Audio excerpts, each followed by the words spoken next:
दौरा डाली तोरे ऊपर समेट ले चादर के खूट में बांध ले सरकार उठा के हरनिया सिर पर ललके आहे गोसाई बाबा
ऊपर के दौरा के समेट ले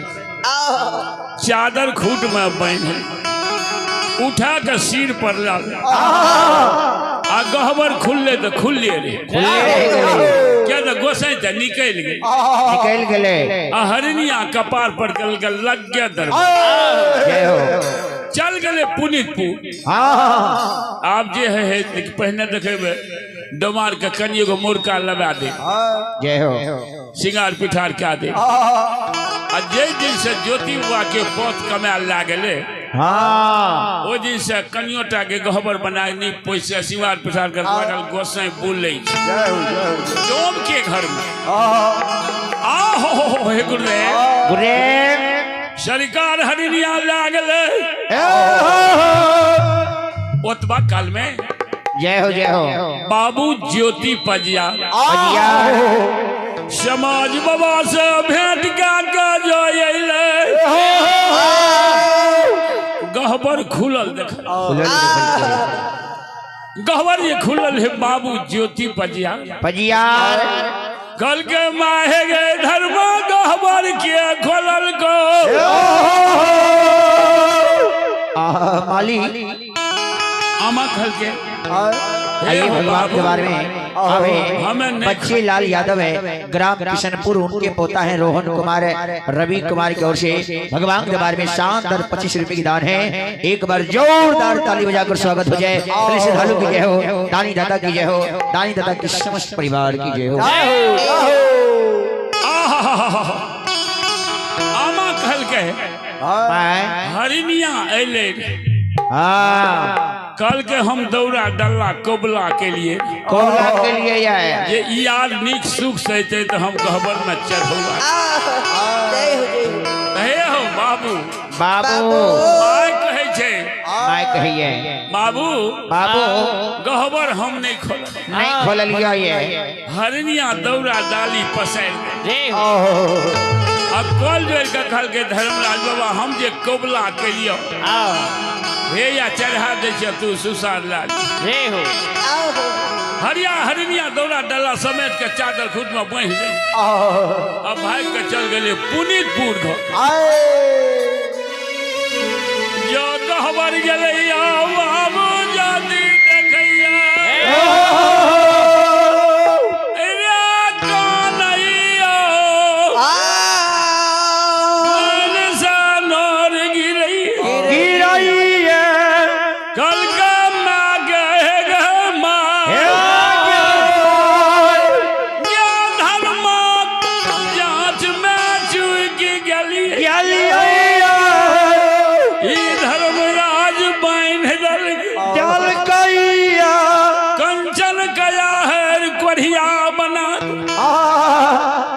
लहू पीब बीमार हे गे सरकत दियालू ठगवा गुसान बिना अन्न बिना जल बिना नींद बिना नारी बिना जूड़ी बिना छाए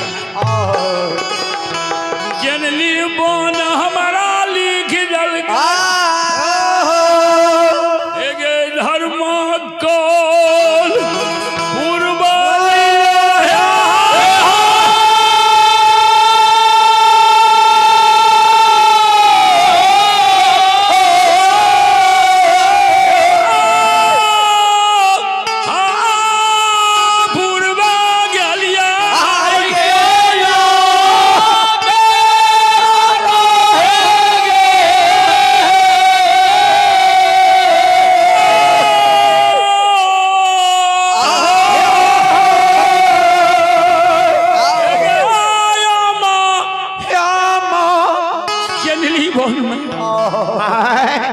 तप करे करे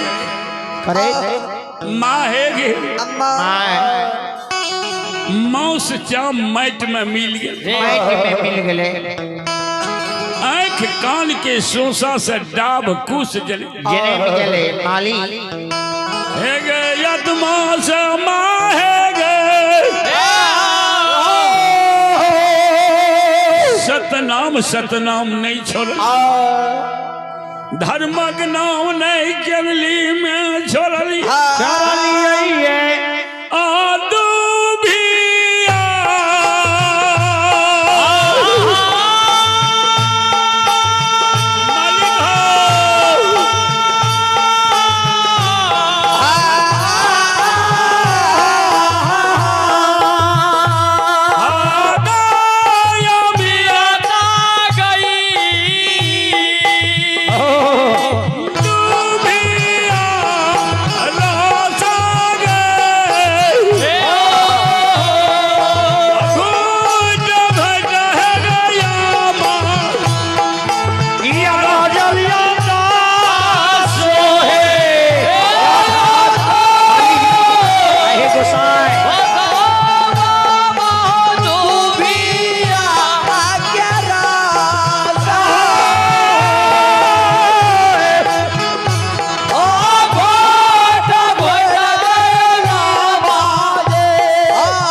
नाक मुंह से डाब कुश जने के लिए 12 बरस के लिए में तपस्या के लिए दूध के रस घोट घोट दिए गोसाई का अर्जलिए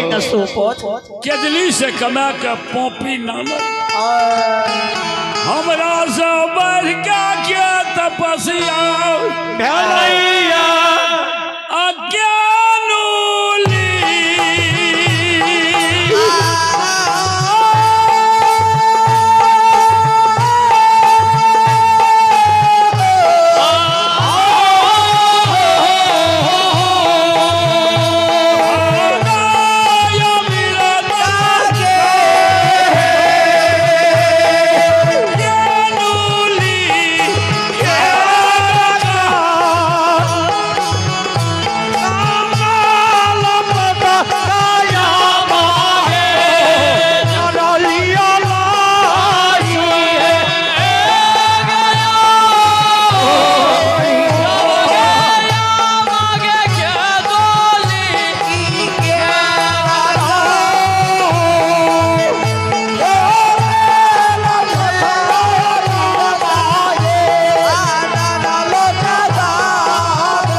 के बढ़ के तपस्या तपस्या भेले हमर कमाल पथ चोरा के ले कल के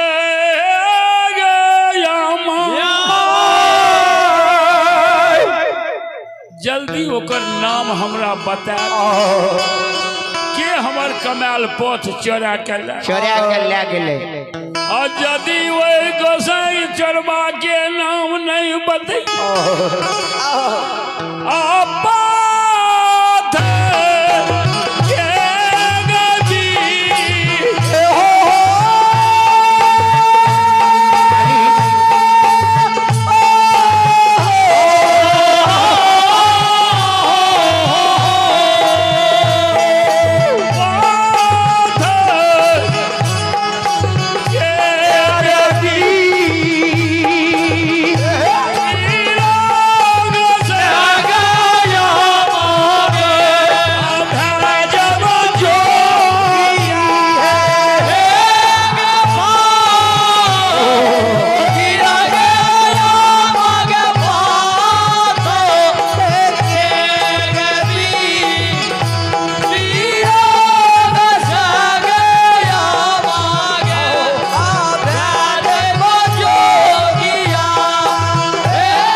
ज्योति बाबा के समझ सुन का आमा कहे छे बाबू बाबू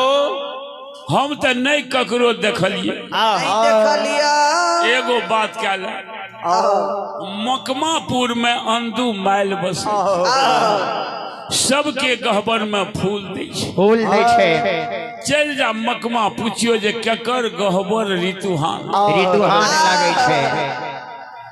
सरकार बाबू ज्योति बनियार माई के शब्द सुन चल दल के ये मकमापुर अंधु माइल के दिए घड़ी छन पल गयानी बिजली के छिटक में अब मकमापुर जो पहुंचल अंधु बाबा के दुआर पर चल के हो अंधु घर में छा घर में कनिए निकल के हमरा से भेंट कर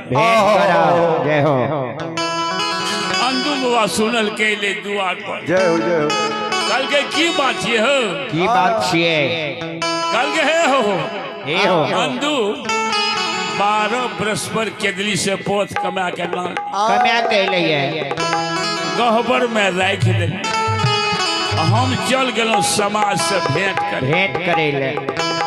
के हम डकैत बेमनमा चोर हमर कमाल गोसाई के लाके चल गेले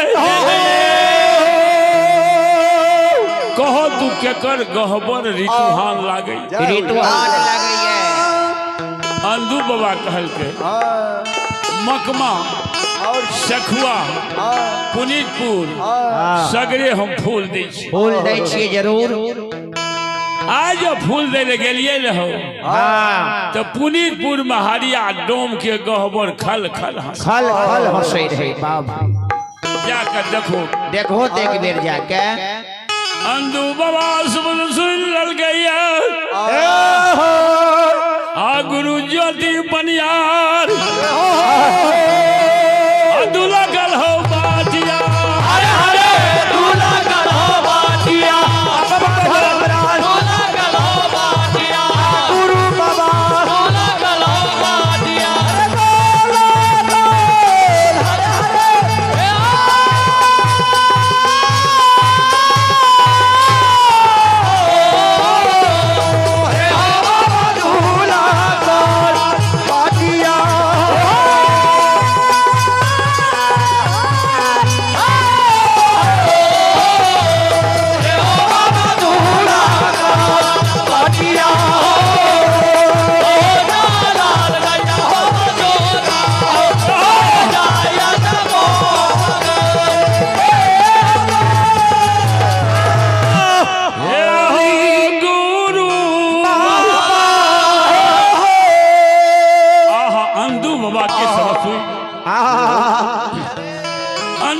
सब सुन के है।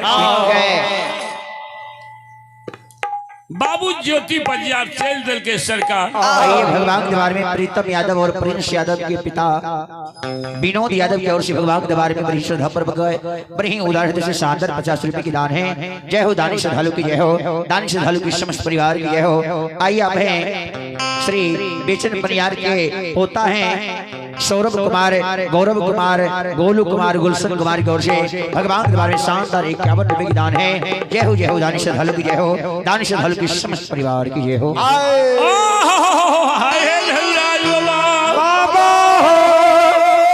बाबू ज्योति बजियार पुनीतपुर हरिया डोम के जुए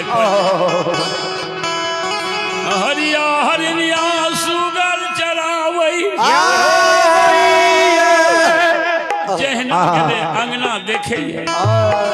दसो पथ देमान हरिया डोम के गहबर में घमसान करे छे गहबर में। हाँ बाबू ज्योति कहल के बाप हे चंडाल गोसाई तोरा कारण हम 12 वर्ष तपस्या के लिए दूध के रस घोट घोट तोरा हम अर्जलिया हे हो मालिक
सरकार हो हाँ बेदरो का कब हे रे बाबू एने आवो एने आओ। और दरबार मार के चले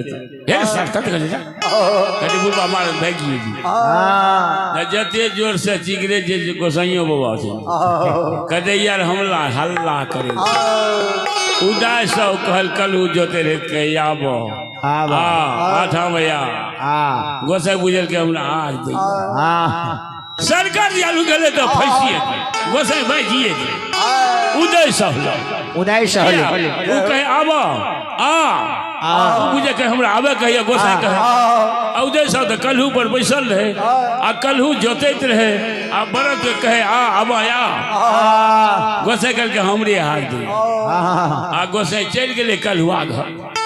आ धर्मगंज में रह गेले उदय साहब के गोसाई पनियार बनाइए बना ललके ना ये सब जते न हल्ला कर छे गोसाई कहते भाग अरे भाव से न कहे छे हमें बूढ़ आदमी कहलक जे कहू ना चिकरे हम चिके रही थी नहीं हम हे धर्मराज हे धर्मराज बाबा सरकत दयालो दयालो गुरु बाबा ज्योति पनियार जे गहबर रह लौटनिया मारत रहे छे कानत रहे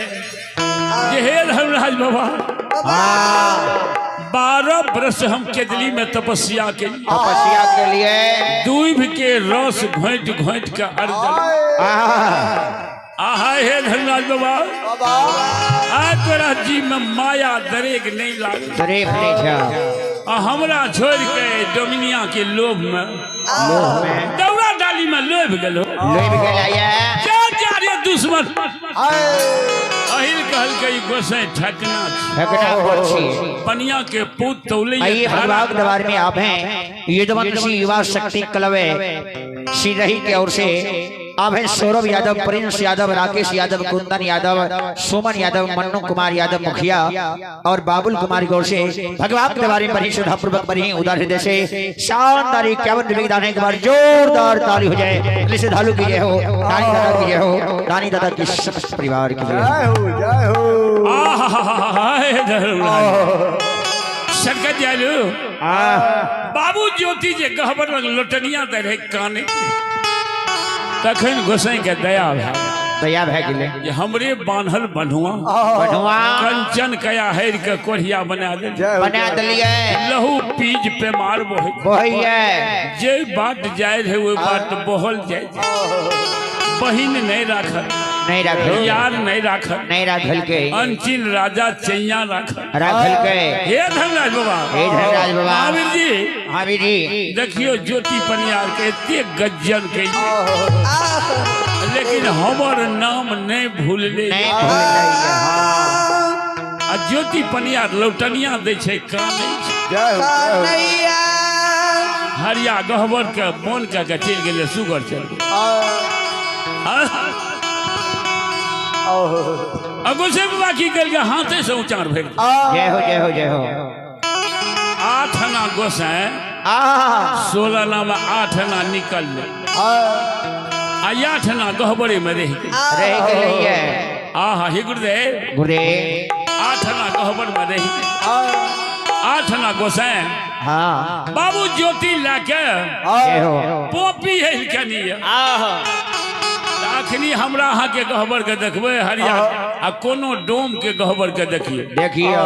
जाके अखन हमरा बरसों में जे गहबर छे डोम के बहुत गहबर ने ओकरा रंग टिकते जात के डोम छे अहाँ पतरघाटो में देखियो डोम के सिसौनी में जाके देखियो डोम के धर्मराज के सेवा उ सुपर सुंदर गहबर लौटै छे त 8 आना गोसाई ज्योति बाबा के 8 आना गोसाई हरिये डोम लग रह गेले वह 8 आना गोसाई लाके आ ज्योति बाबा पोपी एले